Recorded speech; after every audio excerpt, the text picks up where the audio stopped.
Chart ಸ್ಟಾಕ್ಗೆ ತಮಗೆಲ್ಲರಿಗೂ ಸ್ವಾಗತ. ಇವತ್ತು ನಿಫ್ಟಿಯ ಎಕ್ಸ್ಪೈರಿ ಗುರುವಾರ ಯಾವ ರೀತಿಯಾಗಿರುತ್ತೆ ಅಂತ ನೋಡ್ತಾ ಹೋಗೋಣ. ಕ್ಷಮಿಸಿ, ಮೊನ್ನೆ ಸೆನ್ಸೆಕ್ಸ್ ಎಕ್ಸ್ಪೈರಿ ಆದಮೇಲೆ ನಾಳೆ ಸೆನ್ಸೆಕ್ಸ್ ಎಕ್ಸ್ಪೈರಿ ಅಂತ ಮಾತಾಡಿದ್ದೆ ಮಂಗಳವಾರ ವಿಡಿಯೋದಲ್ಲಿ.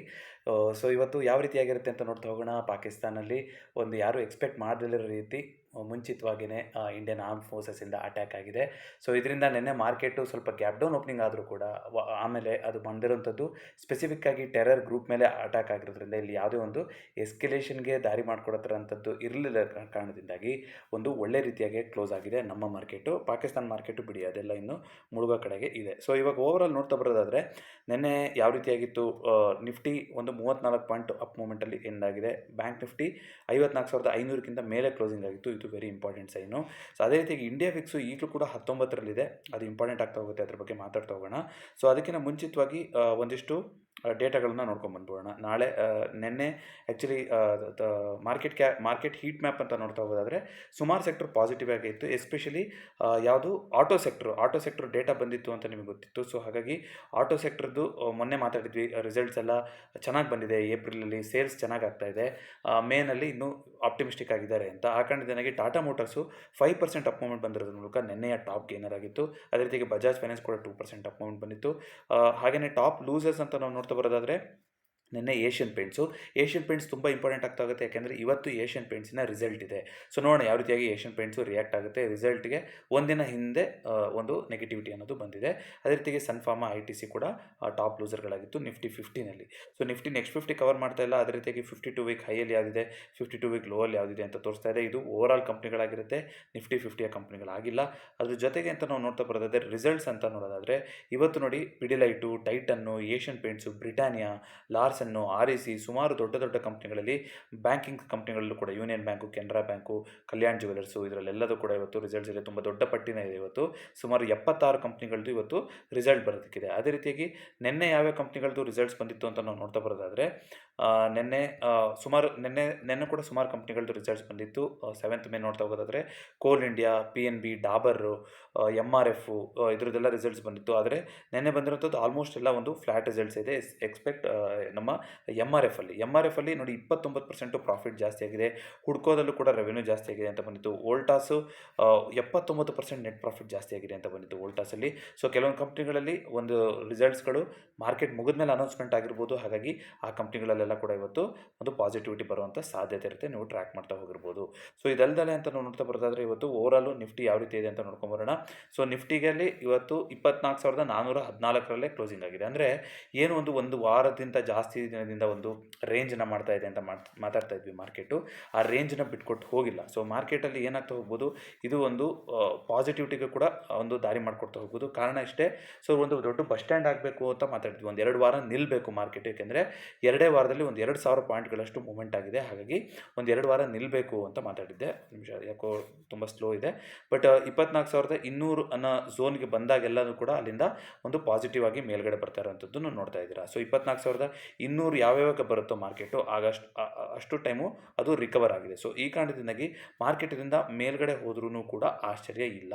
ಕಾರಣ ಏನು ಅಂತಂದರೆ ನೋಡಿ, ಇಲ್ಲಿ ಮತ್ತೆ ಒಂದೇ ಕ್ಯಾಂಡಲಲ್ಲಿ ಅಂತ ನೋಡ್ತಾ ಬರೋದಾದರೆ ಇಲ್ಲಿ 2,000 ಪಾಯಿಂಟ್ಗಳ ಮೂಮೆಂಟ್ ಆಗಿತ್ತು. ಕರೆಕ್ಟಾ? ಇಲ್ಲಿಂದ ಇಲ್ಲಿಗೆ ಆಲ್ಮೋಸ್ಟ್ 21,800ರಿಂದ ಈ ಒಂದು ಮೂಮೆಂಟ್ ಬಂದಿದ್ದಂಥದ್ದು. ಇದು 2,000 ಪಾಯಿಂಟ್ಗಳ ಮೂಮೆಂಟ್. ಇದಾದಾಗ ಏನು ಮಾತಾಡಿದ್ವಿ, ಇಲ್ಲಿ ಮಾರ್ಕೆಟು ದೊಡ್ಡದಾಗಿ ನಿಲ್ಲಬೇಕು, ಒಂದು 2 ವಾರ ನಿಲ್ಲಬೇಕು.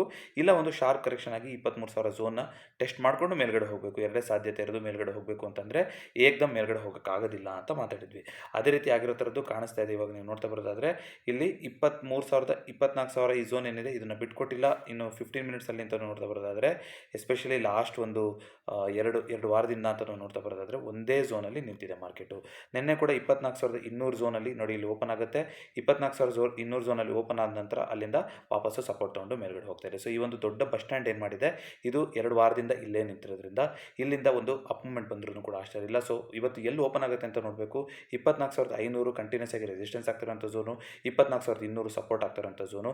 ಆಪ್ಷನ್ ಚಾನಲ್ ಅಂತ ನೋಡ್ಕೊಂಬರೋದಾದರೆ ಈಗಲೂ ಕೂಡ ಆಪ್ಷನ್ ಚಾನಲ್ಲಿ ನಮಗೆ 24,200ನ ಅಷ್ಟು ಸುಲಭವಾಗಿ ಬಿಟ್ಕೊಡೋದಿಲ್ಲ ಅನ್ನೋ ಥರನೇ 24,000 24,400ನ ಬಿಟ್ಕೊಡೋದಿಲ್ಲ ಅನ್ನೋ ಥರದ್ದು ಇಲ್ಲಿ ಸೆಂಟಿಮೆಂಟ್ ಇದೆ. ಬಟ್ ಓಪನಿಂಗ್ ಎಲ್ಲಾಗುತ್ತೆ ಅನ್ನೋದು ವೆರಿ ವೆರಿ ಇಂಪಾರ್ಟೆಂಟ್. ಇವತ್ತೇನಾದರೂ 24,200 ಅಥವಾ ಆ ಝೋನ್ಗಿಂತ ಕೆಳಗಡೆ ಟ್ರೇಡ್ ಆಗೋ ಥರ ಓಪನ್ ಆಯಿತು ಅಂತಂದರೆ ಮಾರ್ಕೆಟು 24,000 ಕಡೆಗೆ ಬಂದು ಟೆಸ್ಟ್ ಆಗ್ಬೋದು ಅಂತ ಅನ್ಕೋಬೋದು. ಆದರೆ 24,500ಕ್ಕೆ ದೊಡ್ಡ ರೆಸಿಸ್ಟೆನ್ಸ್ ಈಗಲೂ ಕೂಡ ಇದೆ.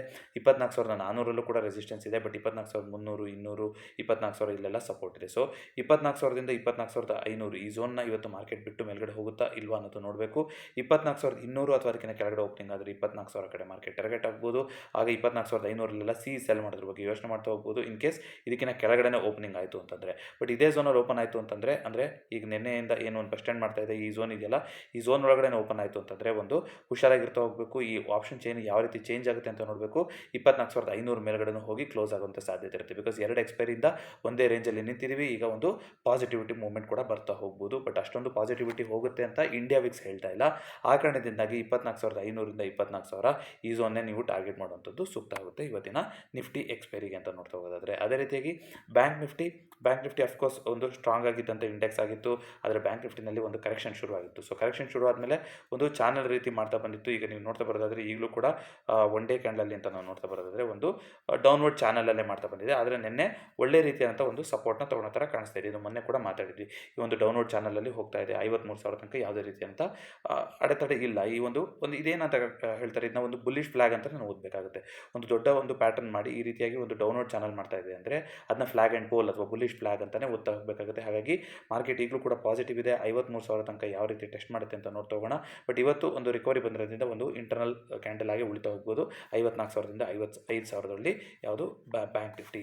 ಅದನ್ನು ಹೊರತುಪಡಿಸಿ ಅಂತ ನೋಡೋದಾದರೆ ಇಂಡಿಯಾ ವಿಕ್ಸ್ನ ಆಲ್ರೆಡಿ ಕವರ್ ಮಾಡಿದ್ದೀವಿ. ಗೋಲ್ಡು 97,000 ಅದೇ ಝೋನಲ್ಲಿದೆ. ಗೋಲ್ಡು ಒಂದು ಆಲ್ ಟೈಮ್ ಹೈನ ಮತ್ತೆ ಟೆಸ್ಟ್ ಮಾಡಿ ಅಲ್ಲಿಂದ ಒಂದು ಕರೆಕ್ಷನ್ ಆಗುತ್ತಾ ಅಂತ ಮಾತಾಡಿದ್ವಿ. ನೋಡೋಣ ಆ ರೀತಿ ಆಗುತ್ತಾ ಅಂತ, ಎಂ ಪ್ಯಾಟರ್ನ್ ಮಾಡುತ್ತಾ ಏನಕತ್ತೆ ಅಂತ ನೋಡ್ತಾ ಹೋಗಬೇಕು. ಅದಲ್ಲದೆ ಅಂತ ನಾವು ನೋಡ್ತಾ ಬರೋದಾದರೆ ಸಿಲ್ವರ್ ಇಂಟರ್ನ್ಯಾಷನಲ್ ಮಾರ್ಕೆಟಲ್ಲಿ ಪಾಸಿಟಿವ್ ಆಗಿದೆ. ನೋಡಿ, ಗಿಫ್ಟ್ ನಿಫ್ಟಿ ಫ್ಲಾಟ್ ಓಪನಿಂಗ್ನ ತೋರಿಸ್ತಾ ಇದೆ. 24,423ರಲ್ಲಿ ಫ್ಲಾಟ್ ಓಪನಿಂಗ್ನ ತೋರಿಸ್ತಾ ಇದೆ. ನೆನ್ನೆ US ಮಾರ್ಕೆಟ್ ಕೂಡ ಸ್ವಲ್ಪ ಪಾಸಿಟಿವ್ ಆಗೇ ಇತ್ತು. ಸ್ಟಾಕ್ ಸ್ಪೆಸಿಫಿಕ್ ಹೇಗಿದ್ರು ನಾವು ಮಾತಾಡೋದಿಲ್ಲ. ಬಟ್ ಇವತ್ತಿನ ಯಾವ್ಯಾವ ಸ್ಟಾಕ್ಗಳಲ್ಲಿ ಇವತ್ತು ರಿಸಲ್ಟ್ಸ್ ಇದೆ ಅಂತ ಆಲ್ರೆಡಿ ಹೇಳಿದ್ದೀನಿ. ಆ ಕಂಪ್ನಿಗಳು ತುಂಬ ಇಂಪಾರ್ಟೆಂಟ್ ಆಗಿರುತ್ತೆ. ಅದನ್ನು ನೋಡಿಕೊಂಡು ನೀವು ಟ್ರೇಡ್ ಮಾಡ್ತಾ ಹೋಗಬೇಕು. ಅದೇ ರೀತಿಯಾಗಿ ಕಮೋಡಿಟಿ ಅಂತ ನಾವು ನೋಡ್ತಾ ಬರೋದಾದರೆ ಕಮೋಡಿಟಿ ಮಾರ್ಕೆಟಲ್ಲಿ ಕಾಪರು 840 ಅದೇ ಝೋನಲ್ಲಿದೆ. ನ್ಯಾಚುರಲ್ ಗ್ಯಾಸು ನೋಡಿ ಒಂದು ಇವಾಗ ವೆದರ್ ಫೋರ್ಕಾಸ್ಟು ಇದೆಲ್ಲ ಬಂದಿರೋದ್ರಿಂದ ಇಲ್ಲಿ ಪಾಸಿಟಿವಿಟಿ ಆಗೋ ಥರ ಸಾಧ್ಯತೆ ಇದೆ. ಒಂದು ದೊಡ್ಡ ಕರೆಕ್ಷನ್ ಆಗಿತ್ತು, ಇಲ್ಲಿ ಬಂದಿದೆ, ಇಲ್ಲಿ ಪಾಸ್ ಆಗಿದೆ. ಇದರಿಂದ ಮೇಲ್ಗಡೆ ಹೋಯಿತು ಅಂದರೆ 320, 340 ಲೆವೆಲ್ಸ್ಗಳು ಮೇ 23 ಎಕ್ಸ್ಪೈರಿ ಆಗಿರುತ್ತೆ, ನೋಡಲಿಕ್ಕೆ ಸಿಗ್ತಾ ಹೋಗುತ್ತೆ. ಸೊ ನ್ಯಾಚುರಲ್ ಗ್ಯಾಸು ಸ್ವಲ್ಪ ಪಾಸಿಟಿವ್ ಆಗಿ ಕಾಣಿಸ್ತಾ ಇದೆ. ಸೊ ಅದನ್ನು ಬಿಟ್ಟು ಅಂತ ನಾವು ನೋಡ್ತಾ ಬರೋದಾದರೆ ಕ್ರೂಡಲ್ಲಿ ಅಂತ ನೋಡೋದಾದರೆ ಕ್ರೂಡು ಕೂಡ ಒಂದು ದೊಡ್ಡದಾಗಿ ಫಾಲ್ ಆಗಿತ್ತು. ಯಾಕೆ ಫಾಲ್ ಆಗ್ತಾ ಇದೆ ಅಂತ ಕೆಲವರು ಕೇಳಿದರು. ಕಾರಣ ಒಪೆಕ್ ಪ್ಲಸ್ ಕಂಟ್ರಿಗಳು ಸಪ್ಲೈನ ಜಾಸ್ತಿ ಮಾಡ್ತೀವಿ, ನಾವು ಇನ್ನೂ ಸಪ್ಲೈ ಜಾಸ್ತಿ ಕೊಟ್ಟರು ಏನಾಗೋದಿಲ್ಲ ಅಂತ ಹೇಳೋದಕ್ಕೆ. ಆದರೆ ನೀವು ಗಮನಿಸಬೇಕಾದಂಥ ವಿಚಾರ ಏನು ಅಂತಂದರೆ ಡೈಲಿ ಕ್ಯಾಂಡಲಲ್ಲಿ ಒಂದು ಹ್ಯಾಮರ್ ಮಾಡಿದೆ. ಇದೇನಂತ ಅಂತ ಹೇಳುತ್ತೆ, ಒಂದು ಅಲರ್ಟ್ ಕ್ಯಾಂಡಲ್ ಅಂತ ಹೇಳುತ್ತಲ್ವ ಹ್ಯಾಮರ್ ಮಾಡ್ತಿರೋದ್ರಿಂದ. ಹಾಗಾಗಿ ಇದನ್ನ ಕೆಳಗಡೆ ಬರೋ ತನಕ ಯಾರು ನೆಗೆಟಿವ್ ಆಗಕ್ಕೆ ಹೋಗಬೇಡಿ. ಇಲ್ಲಿಂದ ಒಂದು ರಿಕವರಿ ಕೊಡ್ಬೋದು. 5,600 ತನಕ ಹೋಗಿ ಟೆಸ್ಟ್ ಮಾಡಿತ್ತು, ಅಲ್ಲಿಂದ ಕೆಳಗಡೆ ಬಂದಿತ್ತು. ಈಗ ವಾಪಸ್ ಹ್ಯಾಮರ್ ಬಂದಿದೆ. ಹ್ಯಾಮರಿಂದ ರಿಕವರಿ ಬರ್ತಾ ಹೋಯಿತು ಅಂತಂದರೆ 5,200, 5,400 ಲೆವೆಲ್ಗಳು ನೋಡಲಿಕ್ಕೆ ಸಿಗ್ತಾ ಹೋಗ್ಬೋದು. ಬಟ್ ತುಂಬ ಒಂದು ನೆಗೆಟಿವ್, ಒಂದು ಫುಲ್ ಪಾಸಿಟಿವ್ ಆಗಿ ಚೇಂಜ್ ಆಗುತ್ತೆ ಅಂತ ಅರ್ಥ ಅಲ್ಲ ಹ್ಯಾಮರ್ ಮಾಡ್ತು ಅಂತಂದರೆ. ಆದರೆ ಹ್ಯಾಮರ್ ಮಾಡಿದೆ ಅಂತಂದರೆ ಆ ಲೋನ ಬ್ರೇಕ್ ಮಾಡೋ ತನಕ ಮತ್ತೆ ನೆಗೆಟಿವ್ ಆಗಂತೂ ಹೋಗಂಗಿಲ್ಲ. ಅಂದರೆ ಸರಿಸುಮಾರು 4,700 ಝೋನ್ನ ಕೆಳಗಡೆ ಬಿಟ್ಟು ಬರೋ ತನಕ ನೀವು ನೆಗೆಟಿವ್ ಆಗಂಗಿಲ್ಲ. ನಿನ್ನೆ 5,100 ಲೆವೆಲ್ ತನಕ ಟೆಸ್ಟ್ ಮಾಡಿದೆ. ಈಗ ಇದರೊಳಗಡೆ ಒಂದು ಇಂಟರ್ನಲ್ ಕ್ಯಾಂಡಲ್ ಆಗಿ ಒಂದು ಎಕ್ಸ್ಪೈರಿನ ಮುಗಿಸ್ತಾ ಹೋಗ್ಬೋದು. 5,200 ಲೆವೆಲ್ ಅಷ್ಟೊತ್ತಿಗೆ 5,200 ರೆಸಿಸ್ಟೆನ್ಸ್ ಆಗ್ತಾ ಹೋಗುತ್ತೆ. ಅದಕ್ಕೆ ಮೇಲ್ಗಡೆ 5,400, ಯಾಕೆಂದರೆ ಅಲ್ಲಿಂದನೇ ಫಾಲ್ ಶುರು ಆಗಿದ್ದಂಥದ್ದು. ಇದ್ರ ಬಗ್ಗೆ ಟೆಕ್ನಿಕಲ್ ಅನಾಲಿಸಿಸ್ ಪ್ಲೇಲಿಸ್ಟಲ್ಲಿ ಡೆಡಿಕೇಟೆಡ್ ಆಗಿ ಮಾತಾಡಿದ್ದೀವಿ. ಅದನ್ನು ನೋಡಿಕೊಂಡು ಇವತ್ತು ಹುಷಾರಾಗಿ ಪ್ಲಾನ್ ಮಾಡಿ ಟ್ರೇಡ್ ಮಾಡಿ ಅಂತ ಹೇಳ್ತೀನಿ. ಜೊತೆಗೆ ಈಗಲೂ ಕೂಡ ಏನು ಬೇಕಾದ್ರೂ ಕ್ಷಣಕ್ಕೆ ಸುದ್ದಿಗಳು ಅದು ಇದು ಬರ್ತಾ ಹೋಗ್ಬೋದು. ಹಾಗಾಗಿ ತುಂಬ ಒಂದು ಹುಷಾರಾಗಿ ಟ್ರೇಡ್ ಮಾಡ್ತಾ ಹೋಗಬೇಕು. ಇಂಡಿಯಾ ವಿಕ್ಸ್ ಕೂಡ ಅದನ್ನೇ ಹೇಳ್ತಾ ಇದೆ, ತುಂಬ ಒಂದು ಭಯದ ವಾತಾವರಣ ಇದೆ ಅಂತ. ಸೊ ಬಟ್ ನೋಡೋಣ. ಇಂಡಿಯಾ ವಿಕ್ಸ್ ನಿನ್ನೆ ಒಂದು ಡೋಜಿನಲ್ಲಿ ಎಂಡ್ ಆಗಿದೆ. ಇವತ್ತೇನಾದ್ರು ಇಂಡಿಯಾ ವಿಕ್ಸ್ ಕೆಳಗಡೆ ಬರೋಕ್ಕೆ ಶುರುವಾಯಿತು ಅಂತಂದರೆ ಏನೊಂದು ದೊಡ್ಡ ಬಸ್ ಸ್ಟ್ಯಾಂಡ್ ಅಂತ ಮಾತಾಡಿದ್ವಿ ನಿಫ್ಟಿನಲ್ಲಿ, ಅದು ಬ್ರೇಕ್ಔಟ್ ಆಗುವಂಥ ಸಾಧ್ಯತೆ ಕಾಣಿಸ್ತಾ ಇದೆ. ಇದಿಷ್ಟು ಇವತ್ತಿನ ಚಾರ್ಟ್ ಸ್ಟಾಕ್. ಈ ವಿಡಿಯೋ ಇಷ್ಟ ಆಗಿರೋ ದಯವಿಟ್ಟು ವಿಡಿಯೋನ ಲೈಕ್ ಮಾಡಿ ಹಾಗೂ ಚಾನಲ್ಗೆ ಸಬ್ಸ್ಕ್ರೈಬ್ ಮಾಡಿ. ಮತ್ತೊಂದು ವಿಡಿಯೋದೊಂದಿಗೆ ಭೇಟಿಯಾಗೋಣ. ಎಲ್ರಿಗೂ ನಮಸ್ಕಾರ.